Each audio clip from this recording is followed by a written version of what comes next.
back. What up? What up? What up? Did y'all like the theme music? Did y'all miss me? I've been gone. I was supposed to come in here Tuesday, couldn't do it. Had to do some stuff with the family, but I am back. What's going on, good people? Welcome back to the greatest podcast on the face of the earth. We are here at the LaVar Walker Show podcast. Hopefully, you guys can hear me. I'll just do a test here, making sure you guys can hear me. Can y'all hear me? Go ahead and comment if you can, because I don't want to get into this and y'all just see my lips moving. Can you hear me? Can y'all hear me? Just making sure, because y'all are the producers of this show, as well as myself.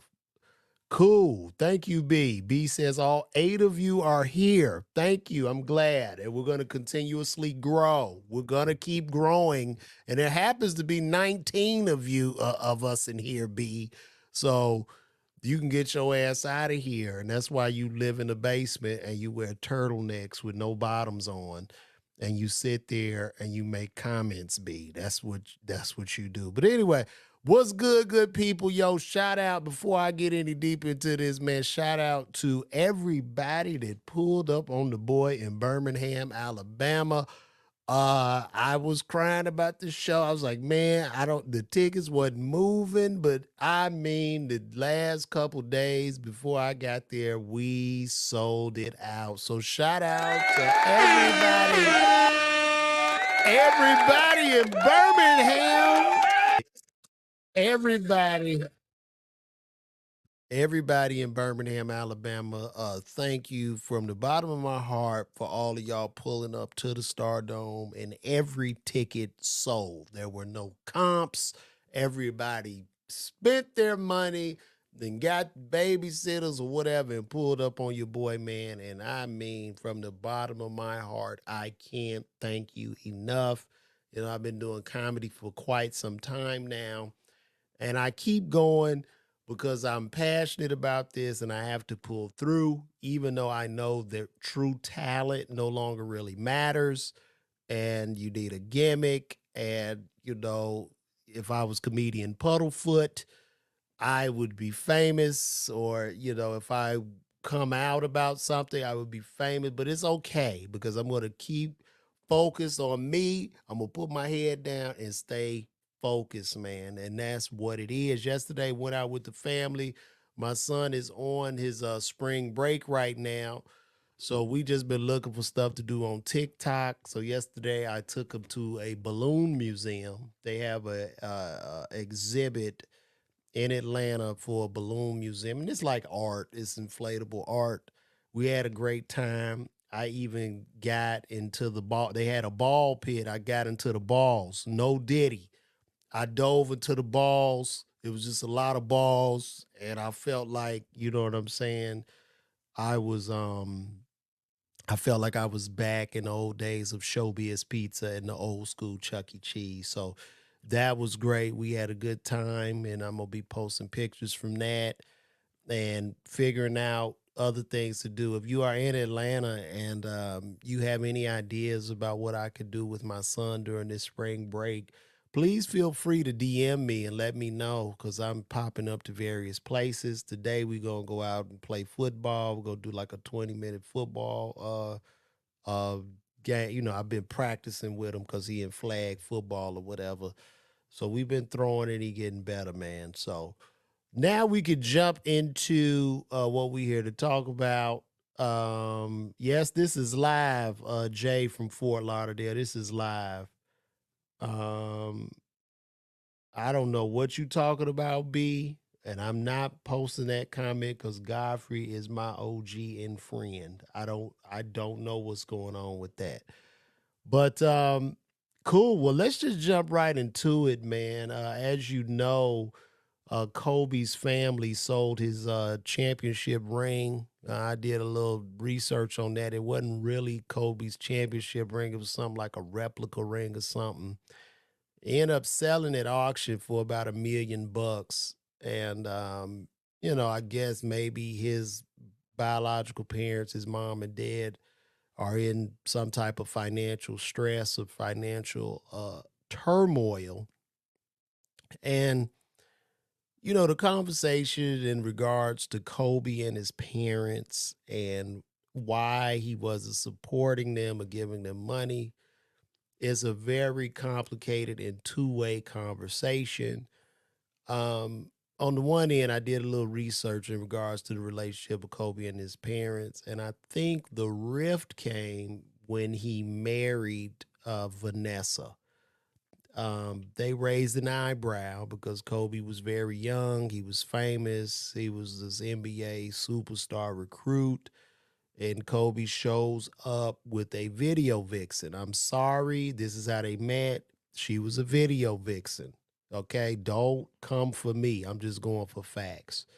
So they obviously raised an eye. They told Kobe he was too young to be thinking about marriage. And I guess from that moment, there were problems, not only with Kobe, but probably friends who were protective of Kobe, people on the team that were protective of him. He married this young lady without a prenup, and this was Kobe's decision. And that caused a rift. And I'm guessing throughout the years, and I'm only going off of this from guessing, and I'm just, I don't, some of this is fact what I read, but I'm just going off of what I feel happened. So he meets this young lady. Kobe grew up in Italy, grew up, speaking seven different languages. And he meets this young lady that grew up, I don't know, in a housing authority in California who was non black. I believe she's of Spanish descent, but she grew up in the hood, and they were just raising an eyebrow. And the family just wasn't with it. They were like, we don't really know about this. Kobe ends up marrying this young lady, and the young lady is probably fed up being that in Vanessa saying, if they don't like me, I don't like them. Now they have kids. Now Kobe's parents, they're not seeing their grandchildren. Kobe sending these people money. I believe it was a quote what a mom said. This ain't enough for no house in Vegas. This little funky $275,000 is not enough for a home in Vegas. She wanted 450, and I mean, the split just came.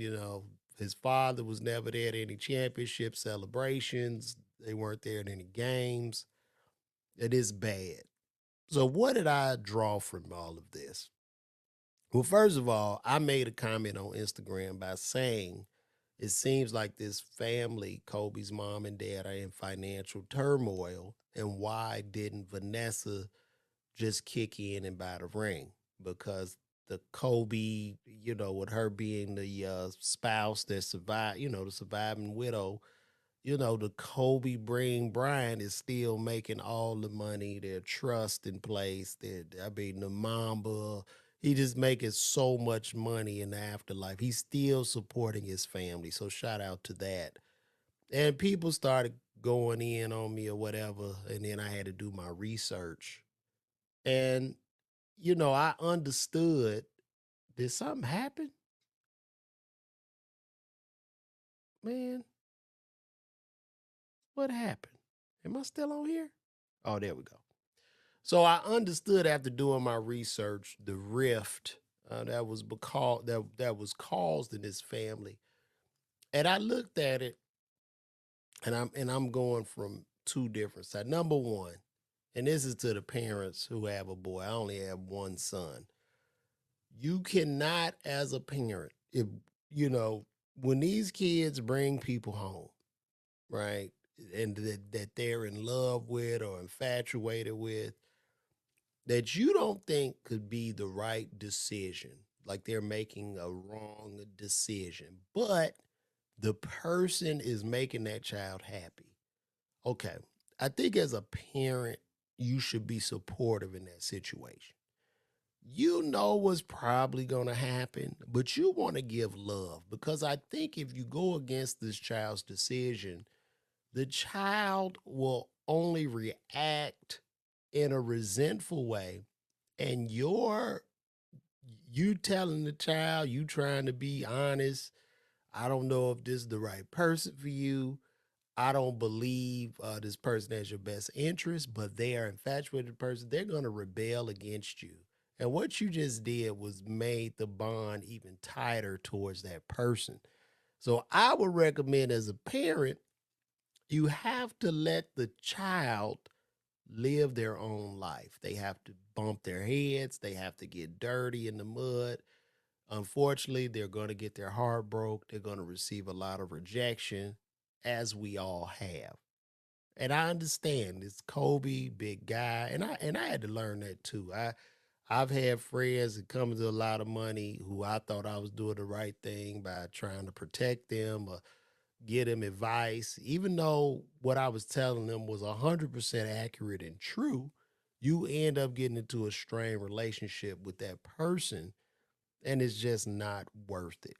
The only thing I could have hoped for is that maybe Vanessa or whoever, the family could have been bigger in the fact that they could have been bigger in the fact that let's just support his family. I mean, because if I'm damn near a billionaire, man, I can't like I don't care how much I fall out with like this say for instance, I fell out with my mom and dad. I'm still gonna take care of 'em. Like and I mean, look, to each his own. I'm not saying that people should be like me, but I'm just saying, like, hey, especially if these people were already being taken care of by code, and then you just cut off the water supply, and these are elderly people who don't have a means. Of course, they're gonna sell shit to keep it moving. I'm sorry. And they could be selfish, but I think too, a lot of times, uh, you know, I think a good woman, a good wife, or more so maybe look beyond that and be like, you know what, I want to mend this.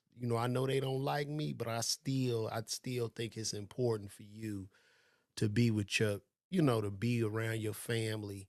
And I want to do everything within my power to try to mend that relationship, due to grandchildren and things of that nature. So it's very unfortunate. I really wish that the family. I don't know what you talk about, man. I really wish that the family would have gotten together, and it would have been my prayer for Kobe to have mended with his mom and dad, but it didn't happen. And Vanessa won. And to all the parents, especially parents of boys, listen to me. Whoever that boy bring home, you better accept, because especially if it's a woman. If that woman turn against your ass, you ain't gonna see your grandkids. Because that boy ain't gonna have no power or no say so. You ain't seeing them grandbabies. So you best to be nice. That's all you can do. I tell my wife all the time, I say, let me tell you something. You could talk now, but he gonna get a wife. And she gonna hold the power, the keys to the kingdom. And that's just what's going to happen. Um, Kenya Williams, somebody just came in here. Depending on the relationship, I've been with my husband for 33 years, and this mammy is pure evil. If my husband passed away, she is asked out. Oh, Kenya, that is so mean. You got to be the bigger person, Kenya. You can't just cut him off, cut the mama off like that. Just be bigger. You hold the keys, you have the power. But what makes you more powerful is when you have that empathy and understanding. That is mean. I don't know if they have a opportunity to sell it back to the NBA. I believe it was a replica ring, but still the fact that this was a ring gifted from Kobe to his father, that means that the ring is worth a lot of money. I'm not 71 years old, Fucci. I'm actually 64. So Google got that wrong. I'm 64. So they really need to take that off. Um, yeah, the woman will hold the grandkids hostage, as Flo Flo said. Flo Flo, did you hold your babies hostage and not let them see the father's children? But yeah, that's sad, man. So my prayers go out to the Kobe Bean Bryant family. I know he's gone, but I would wish that they would mend that, bro. That would mean a lot. Instead of my business, all I'm doing is commenting and bringing the news to you guys. Okay, so I'm getting words. There's no work in Hollywood right now. There's no work. There's no work. Nobody's working. The business has contracted in Hollywood. There are less shows being produced. There are less movies being produced. And even though I'm a member of WGA and SAG-AFTRA, I pretty much knew this would happen. Um, because what has happened now with the strike and everything, they're going to be way, way more money conscious. And with everything being more expensive to produce, it's just going to contract the business. Like your pitches. I don't even think they picked up nothing but 3 pilots. Pilot season has been down, and they got to really figure out how to move the money at this point. Um, and unions help to build a middle class and to treat people fair.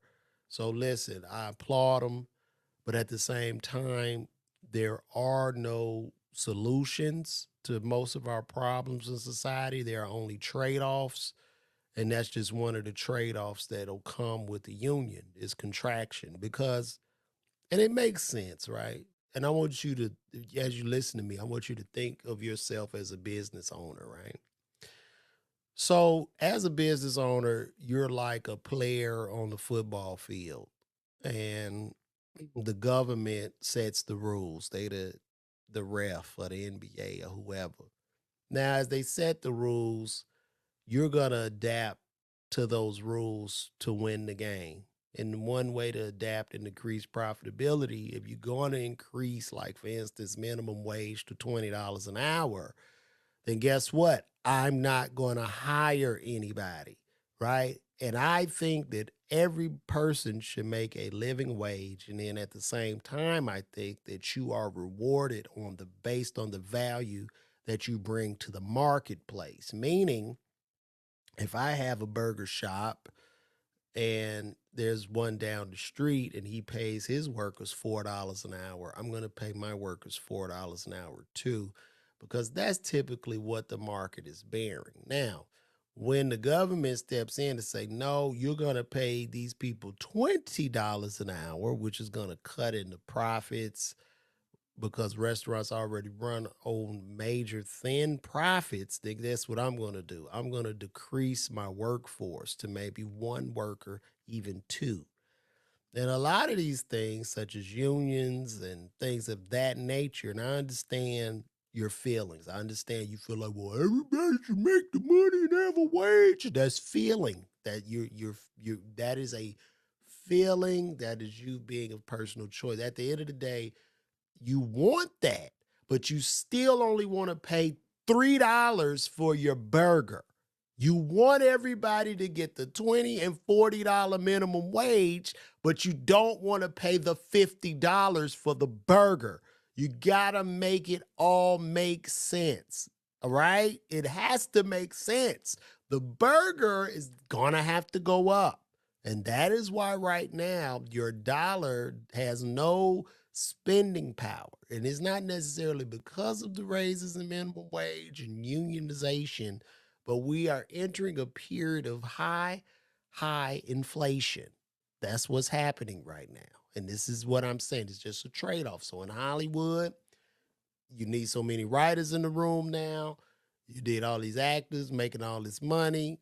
Listen, we got to throw a project out that gets us a return on the dollar. So we have to be way, way more careful. We're going to have to really monitor what's going on. And all we can do now is reboots. We keep doing the reboots because we trust this reboot. We're rebooting the movies and relying on 60 and 70-year-old Hollywood stars because they have a proven track record.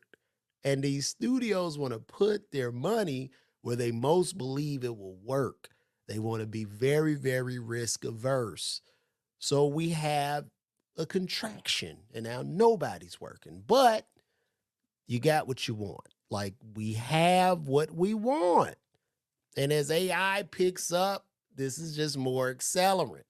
So to every human being, specifically in the United States, based on this capitalism system that we live in, and it's not going away anytime soon. You will be rewarded and paid based off the value that you bring to said marketplace. Straight up. Now, you could talk to me about hedge fund managers, people on Wall Street who move numbers and do this and that. Their time is coming. The AI is going to destroy them. It's a matter of time. In a couple of years, you're going to see major contractions in those firms as well, and you'll have AI. And that's why in California, they just rolled out a totally autonomous restaurant.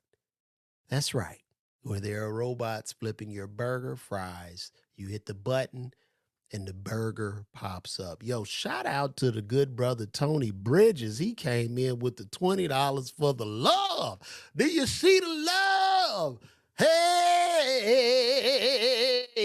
Tony came with the love, y'all. Give it up to Tony.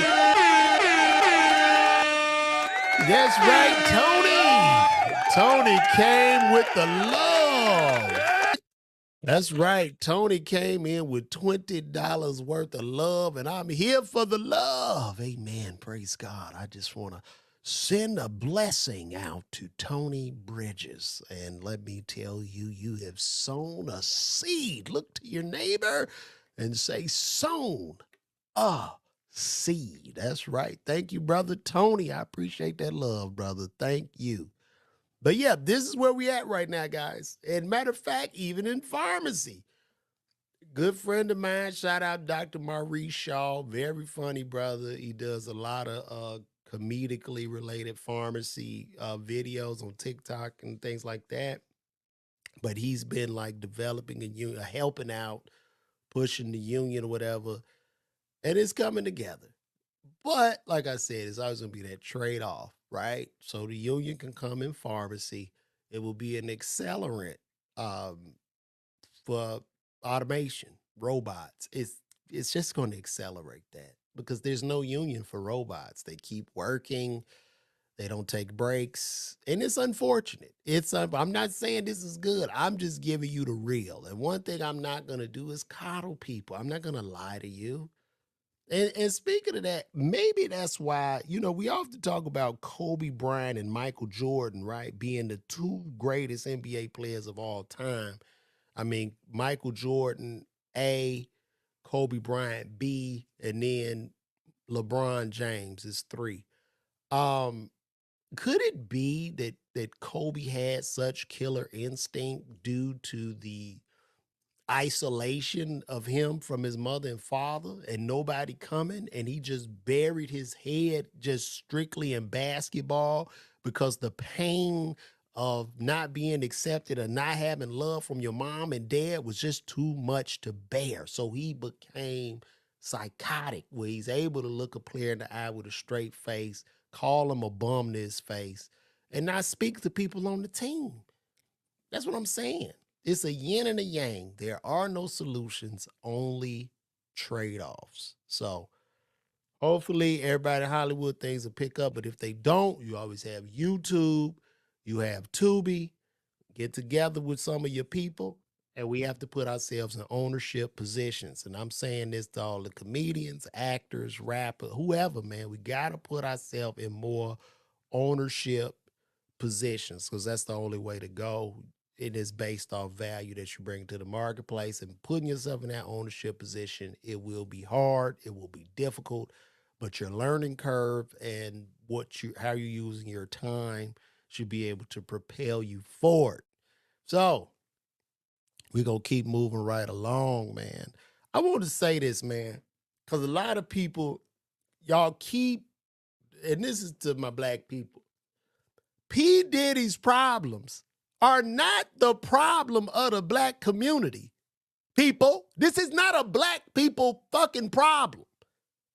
I saw, what's this guy's name? Benzino. Y'all want to sit down and eat popcorn while a black man go down. Black man, and they doing it to the community.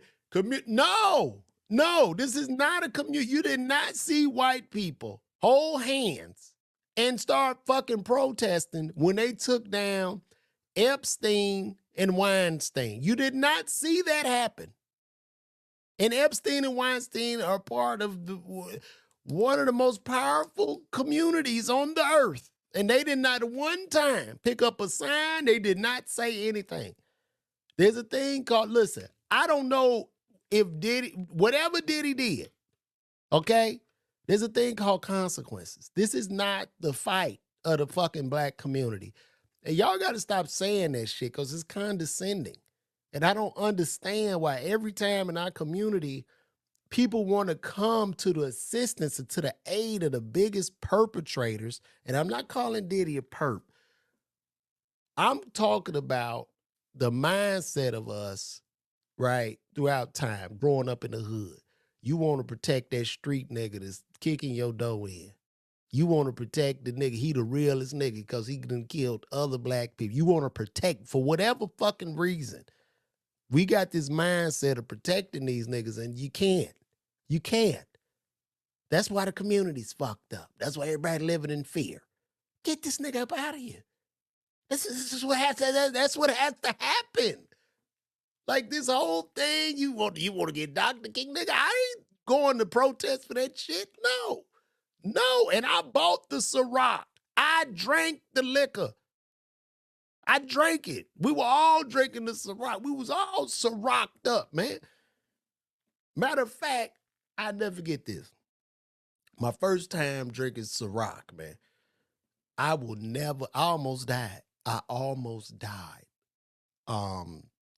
was at a strip club. Name of the strip club was called, it must have been Platinum 21. It might be Kamal's or some shit now. I believe it was Kamal's at that time. I don't know. Whatever year that Ciroc came up, somebody look up and tell me what year Ciroc came out. Let me look at this.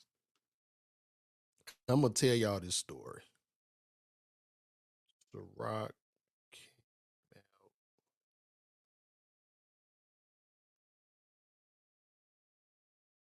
out. Yeah.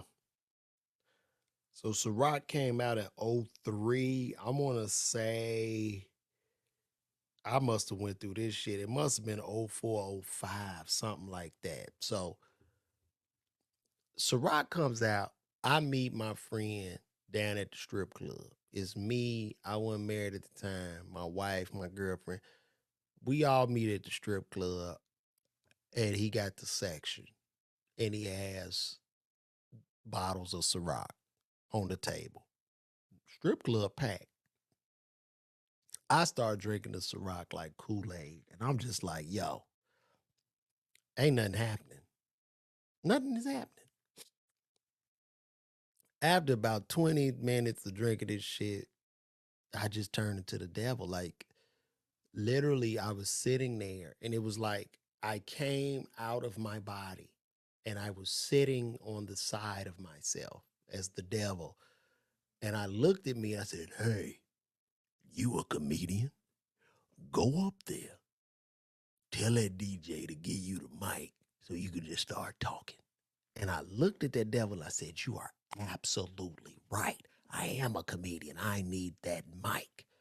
And I took my ass up there to the DJ booth. And I looked at that DJ and I said, hey, man, hey, I'm comedian LaVar Walker. Give me that mic so I can start talking.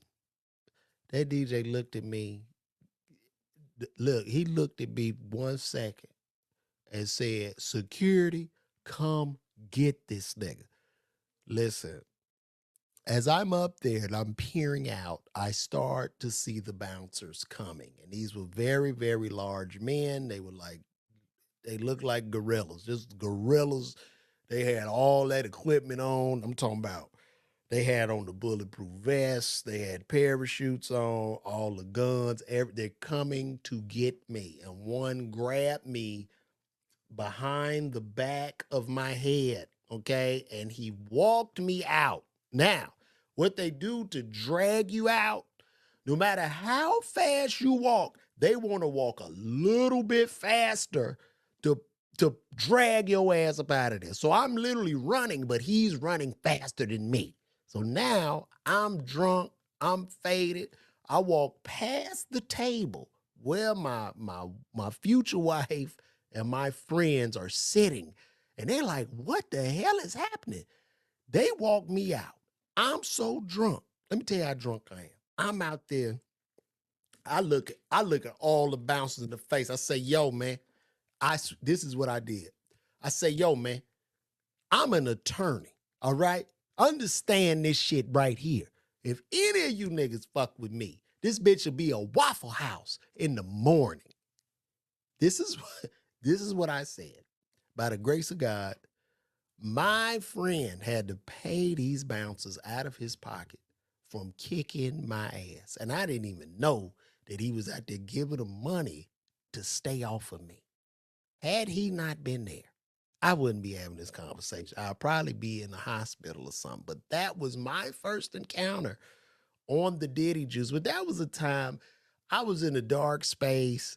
I was in the pharmacy. It was soul suck. It was just a lot going on in my mind. And that was literally my first experience on the Ciroc juice. And I liked the Ciroc. It was good. It was like Kool-Aid or something. You just kept drinking that shit, and Diddy had us, man. We was all motherfucking Ciroc. Ah, Ciroc boys. You know what I'm saying? We was getting it. Remember? So it's just sad. It's sad that he's gone now, I guess. I don't know, man. I don't think he's gonna go to jail though, because I think he might delete himself, unfortunately. I don't think he's gonna go to jail. And then too, now they saying that the young brother Christian Combs is now accused in something, and that's just not good. Let's pull that up. They talking about Christian Combs here. Now this is all I do is report this stuff, so don't come for me.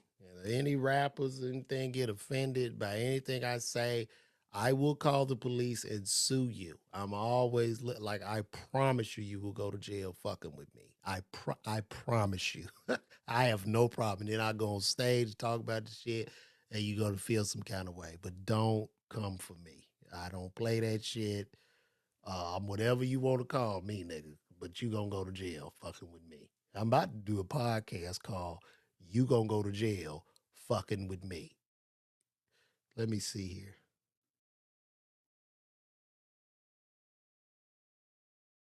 Can I make this bigger? All right. Mm, mm, mm. Now this was said Christian Combs, and this is in Vibe magazine. So let's take a look at this here. Christian Combs accused of essaying and drugging women in looming lawsuit. This is sad. Christian Combs reportedly being named in a looming lawsuit accusing rap star of essaying and doing drugging a woman. The lawsuit against Combs, son of embattled rap mogul Sean Diddy Combs, just to be officially filed, but it's currently in the works, according to attorney Tyrone Blackburn.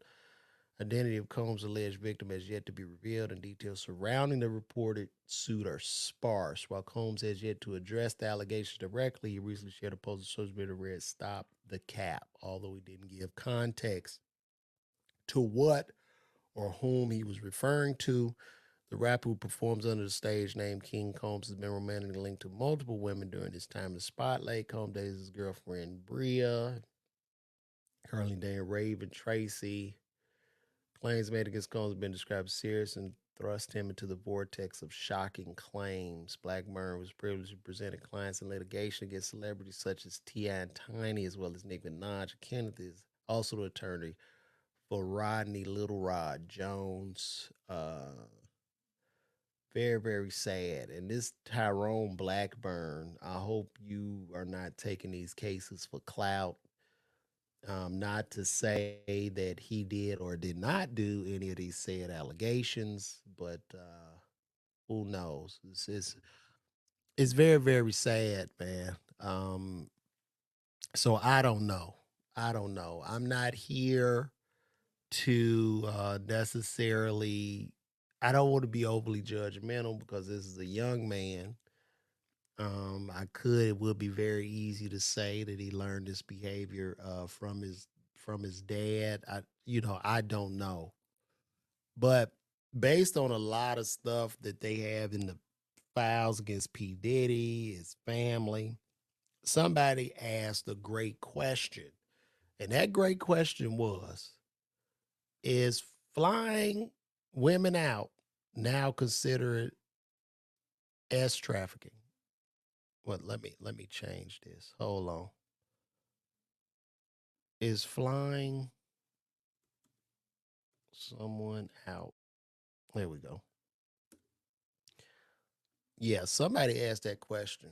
Is flying someone out now considered as trafficking? To my men, I'm going to have to say 100% yes. Yes, it is. So let's just stop flying, quit flying them women out. When they ask to be flown out, you got to tell them, look, I don't want to be accused of S trafficking. That's what you got to say. Tell them to get their own ticket now. That's right, because these allegations can come back. You end up blowing up or something, or you getting money in your career that, hey, he trafficked me. I got the ticket that he bought. That's all I'm saying. Let's wrap it up, right? Because, even with these allegations with Diddy, which some are questionable, it's like, yo, we got to play by the laws of the land. And it don't make sense to get tied up in no BS uh over nothing. So I'm gonna go with this. To be flown out now is S trafficking. I'm sorry. And to the women, to the gold diggers or whoever type of women will come in here like, you wrong for this shit.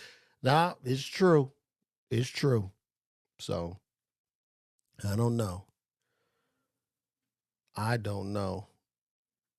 Mr. Urban World, I agree, man. Could this be like, listen, Mr. Urban World said he haven't seen proof Bill Cosby did what they said and he was still arrested. This is true. They tried shutting down Michael Jackson with lies. Why would you why would you have to do that when you have all this money? It just doesn't add up. I don't think, well, I'm gonna say this, and I'm not saying he did anything or he did not do any of these said allegations, but I think there's a thing like when you get money, right, and you go unchecked, like let's just say, right, you got all this money. And I believe that money just magnifies who you already were as a person. So you get all this money, all this fame, all this power. It's not just enough to do certain things. It's almost like you get your rocks off or whatever. You know what I mean? You need to go up a notch. So you meet certain thresholds where you need more and more. Once you get all the women, and I talked about this, there's a threshold to where you like, you know what, Playboy, I want to try something different. And now he looking at you like, whoa, what the hell what we about to do? You know what I mean? I don't want to play dick swords with no man. But sometimes you get so much money, it's just these thresholds, and it comes to the threshold of power. It's just power. It's power plays, baby. If you can get a human to will to you and do what you want them to do, you might get your rocks off with that. And that's unfortunate. But I do know that this man, for the last 10 or 20 years, they've had people always saying they were being done wrong. And he has so many people around him. And these people are depending on him to eat. They won't say anything. So this could possibly be a case of the chickens coming home to roost. Okay? I get it. Could it be because he got into it with Diageo or whatever, Ciroc, let him go? I don't know. It could be. But then you got to look. I'm here now. What did I do in my past? I'm a firm believer in karma. I'm a firm believer of the universe. So um, that's all I got to say. And yes, if you mess with kids below the age of 18, listen, man, you in trouble. That definitely Gwendolyn Baxter, thanks for that. A person below the age of 18 would be S trafficking. Thank you. What I want to know is what plans or deal that Diddy was about to do financially as well. Well, You got to ask yourself this. Epstein had way more money than Diddy. It ain't even close. Weinstein had way more money than Diddy. It's not even close. So you got to ask, y'all be talking this shit about Bill was going to buy NBC and Diddy probably had a financial thing. What about them? Who had more money than everybody? Who owned Paramount and all that shit? What about them? Why did they do it? It's all about a power play. That's what I'm trying to tell you. So, man, thank you, brother. I appreciate you finding me funny. I appreciate that Scarfax 007. I do have people that'll come and they comment and DM me about me not being funny, which is okay. Let me tell y'all something. Everyone will not find me funny, and I am totally, totally comfortable in that. Now, for the people that DM me and you say that, and I go look at your profile, I know why you don't find me funny. When I look at your pictures and I see you laid up in some overalls and some fila boots with a turtleneck sweater on, you're not going to find me funny because we're on two entirely different intellectual paths. And the day you find me funny is the day that my career is over. This is what I often tell these people. It's okay. I know you don't get me. And you never should. I never want you to. There are certain people I never want to get me. Like, there are people out there, when I look at certain TV shows, and I be like, I look at my wife and go, look, if you like this TV show, we probably wouldn't be married because our we on two different wavelengths as far as intellect, and I just couldn't do it. Like, I'm not really, I get bored with like a dumb person, and I'm a dumb person myself. I'm not the smartest, I'm not the sharpest knife in the drawer. Let me just say that. But when you dealing with somebody just kind of just like, my gosh, right? So a lot of people won't get me. I don't do typical slapstick shit, slapstick. Now, early in my career, when I was a young comic, a lot of my shit was more slapstick. It was a lot more physical because I was dumbing the fuck down. I used to dumb down because I came up in the old uptown. And all you had to do was music, cue jokes. As you see, when you guys go out to these tours, you see a lot of guys, they do, and play that song, play this song, give him a song, because when they play that, and I eat pussy all day, and I be fucking, and they talk about that, and then they do the hack shit of you talk about dating the cougar, which is hack as fuck. Some people get a kick out of it, and it's okay, but we're talking about intellect at this point, right? That's all. That's all. And it's okay. It's okay. But thank you, brother. I know I get long-winded on here and I get to talking.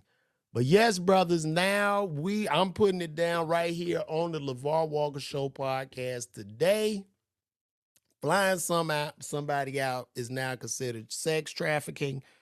So you bitches gonna have to get on the Greyhound. That's it. I'm putting it out. It's over, bro. It's over. What's happening, Lionel Dix? No Diddy. All the way from South Africa. My brother. Appreciate you. Mr. Herbal, I like the highly intellectual comment that's going to make you think and laugh. That's right. Right? That's what I like. I can't just sit and watch no motherfucker talk about a lace front for 40 minutes. Isn't that easy? That's too easy. And a lot of guys do it because they're not comfortable in being in the situation where they're vulnerable because some shit don't work. Some shit I'm up there and they are looking at me like they taking a science test and I'm sweating because I'm trying to figure it out.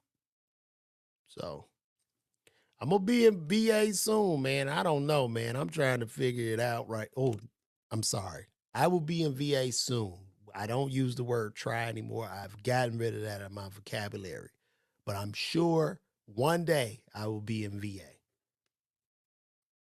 That is right. We're going to keep it moving along, man. I got some really weird news. Atlanta ranks third in HIV infections. So everybody is out here rowing in Atlanta, and y'all all about to die. I'm thinking about, since I'm a pharmacist, I'm really thinking about just doing a small little HIV clinic where I have all HIV meds pre-packed and everything so you can get right in and out. I can dispense your dose. You come and go, come and go. But what is happening in Atlanta, where we are ranking now third in HIV infections? What is this about? And I just don't think this is with the gay community. A lot of people say that because Atlanta, we have a lot of gay brothers and sisters here, and it's not them. Uh, it's everybody. Ranks third in HIV infections. I gotta see this. So Atlanta ranked third behind Memphis and Miami. Y'all out here on fire, boy. New HIV case rate in Metro Atlanta, third highest in the nation. Lord have mercy. Let's take a look at this, guys. This is all right. New HIV case, and this is from Morehouse School of Medicine. The 20 county Metro Atlanta had the third highest rate of new HIV diagnosis among U.S. metro areas. 1,562 new cases, a rate of 25.4 new diagnoses out of every 100,000 people in metro area, according to Jeff Cheek, Fulton County Department of HIV Elimination. Atlanta area accounted for more than half of all 2,371 new HIV diagnoses in Georgia that year. Kimberly born Atlanta has was behind only the metro areas of Miami and Memphis in new HIV and diagnosis. Wow. Nationally, the rate of new cases has been decreasing over the past years in most areas of the country, except in the South, Cheek said. Florida and Texas saw spikes too. Atlanta and the South have long had among the highest rates of HIV, other sexually transmitted infections, and chronic diseases in general, said Maisha Standifer, PhD, MPH, Director of Population Health at Morehouse School of Medicine. There are 40,931 people known to be living with HIV in the metro Atlanta, a rate of 662 per 100,000. But rates by county vary widely from 91 per 100,000 in Forsyth to 1,082 per 100,000 in Fulton, nearly 20 times, Jesus Christ, Forsyth's rate. Wow.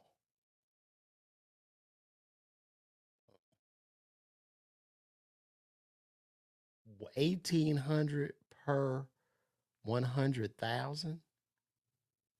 That is crazy. That's crazy. Would that be considered like one per 100 if I broke that down? One out of every 100 people have HIV infection in Fulton County. The U.S. overall had 382 per 100,000 living with HIV in 2021. New HIV diagnoses were down 12%, driven by a 34% drop among 13 to 24-year-old gay and bisexual males. But that still means 32,100 new infections nationwide in 2021. More than half of 2021's new cases were in the South. About 1.2 million people in the U.S. have HIV, but more than 150,000 of them don't know it, according to the CDC. Y'all need to go get checked, man. Y'all gonna have to get checked, bro. I don't know what's going on, but this ain't it. And shout out to everybody watching me over on Twitter, on X, man. Y'all need to go get checked and chill out, man. Y'all doing too much out there in these streets. It's getting too nasty. You know what I mean?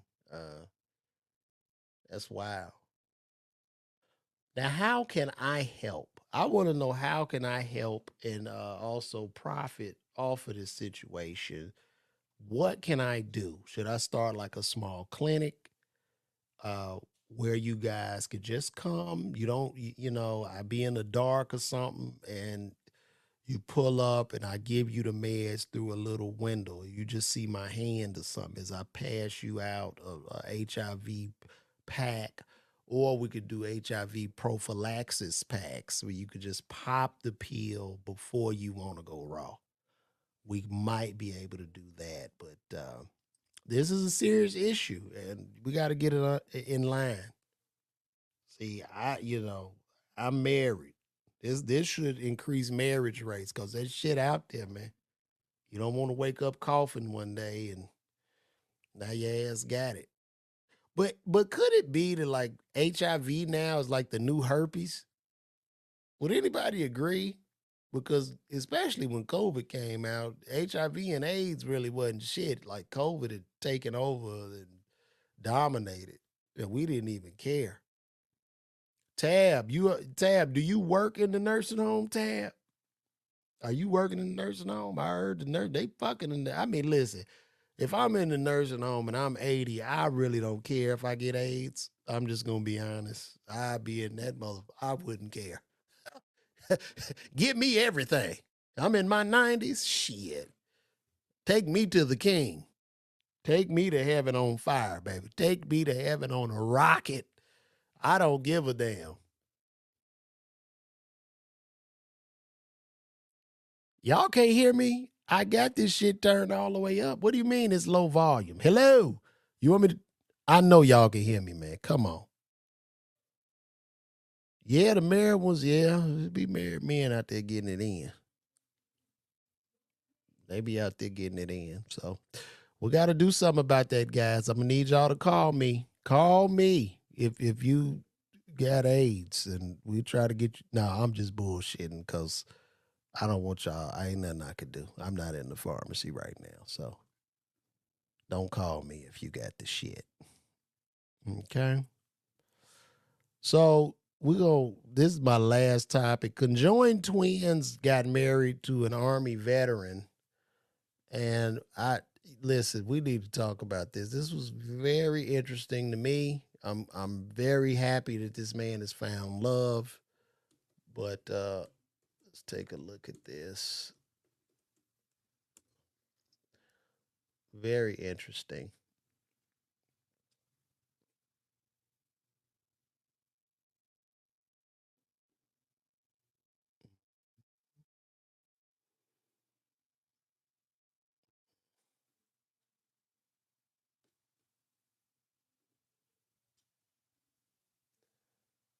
Oh yeah. All right. As you can see, uh, this guy married these conjoined twins. I'm guessing he has a beautiful wedding, but I guess this was probably a dream of his. You married into a threesome for the rest of your life, and I just have so many questions.